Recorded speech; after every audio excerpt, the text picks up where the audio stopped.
Hello friends, I am plugging along on my list of projects as I prepare for my full review of the Nikon Z7. And earlier this week, I jumped into the studio with it to take some self-portraits. So I used SnapBridge for these self-portraits. So in this video, I will share with you how I used SnapBridge with this camera, how it did, what my exact setup was, and a tip for taking self-portraits. All right, let's get started. Members, as usual, I do have an exclusive video and full gallery of images for you from this shoot. There's a link to that down in the description below. But in the video, I share things like my exact lighting configuration, I share my exact camera settings, and how I edited the images to get this kind of commercial sort of a portrait look. If you aren't a member, but you would like to support this channel and see stuff like that and everything else I share with members, click on the join button below, or if you don't see that button, there is a link in the description of this video. First, I was using the Nikon Z7 with the FTZ adapter and my 85mm f1.8 f-mount lens, which is incidentally what I am using right now to film this video. I connected to SnapBridge, and I'll talk more about that in just a minute, but I used single servo, single point autofocus, and with my phone, I just tap on where I want to focus my face, usually an eyeball, and then there's a virtual shutter release button on the screen, and I just held my phone in my lap.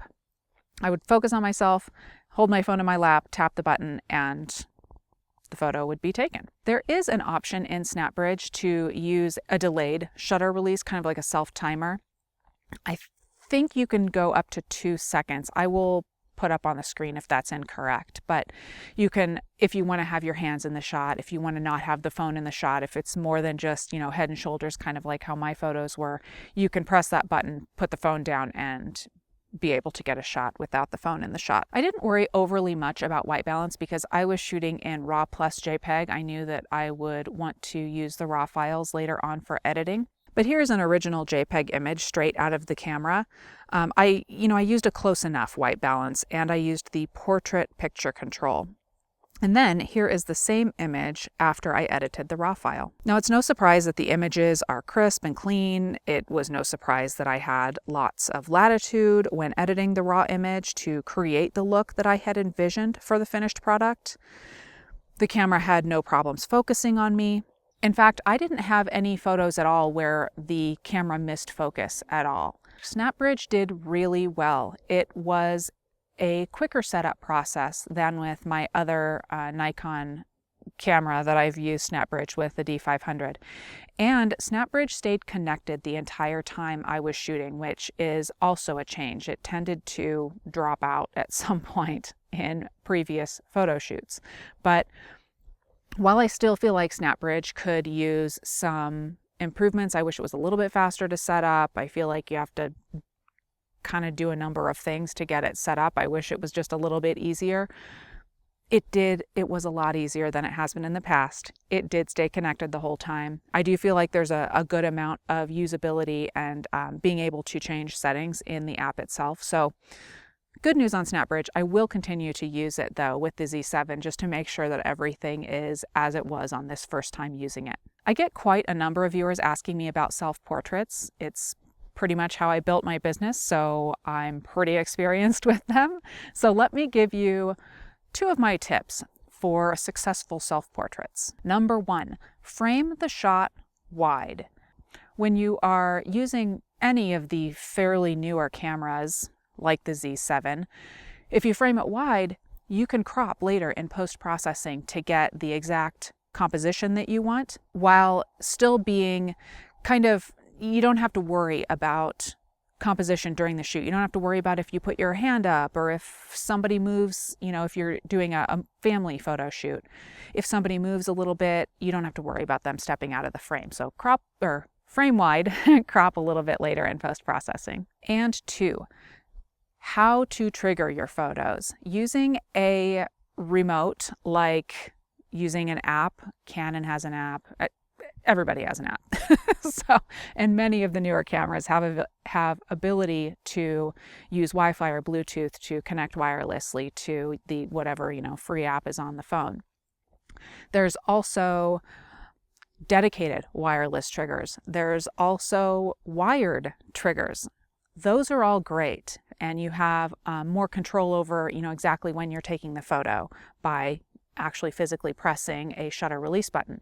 However, there's also interval timer and self timer, which both of those things have been really expanded in recent years on cameras. I say recent years because I've been doing photography for a long time.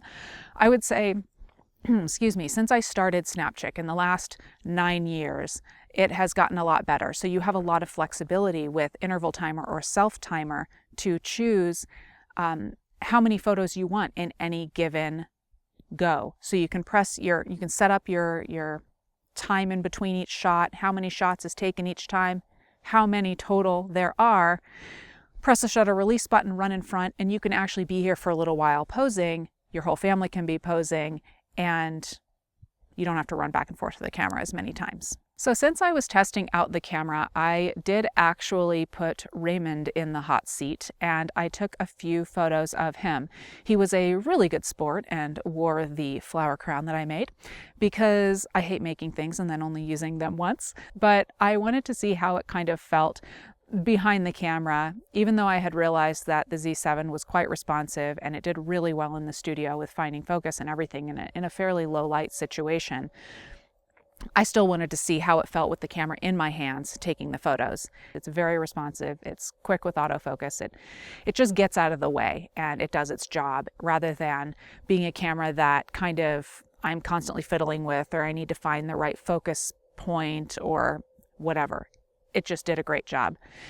Incidentally, Raymond also got a little jealous and wanted to do the same thing, so he actually took the camera. I sat in the portrait seat and he took some portraits of me using his own portrait style, which almost never happens. So that's kind of cool. You guys will be able to see those in next week's Raymond show.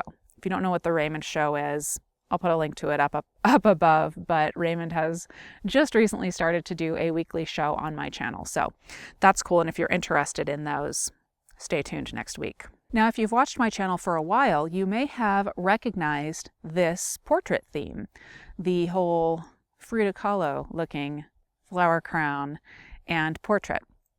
I actually did this theme last year after I went to a Frida Kahlo exhibition and I was inspired. So this last one was actually done using the D500 and SnapBridge. So that was actually the Friday rewind this morning. If you're interested in that, I'll put a link to it up above. So in the end, to summarize, I was really happy with how the Z7 performed in the studio, both with self-portraits using SnapBridge and also taking portraits of Raymond. So I will be continuing to test out the Z7. I have several more projects that I have planned for the next week or so before I can do my full assessment and do my review of the Z7. The next one is actually more self-portraits and not self-portraits, doing action. So that's in store, as well as an adventure using only the Z7. Members, make sure you check out the link below to see your exclusive behind the scenes video and the full gallery of images from the shoot. And everybody else, thanks for watching. Make sure you're subscribed so that you see exactly when I share everything. And yeah, that's it, everybody. I'll talk to you soon.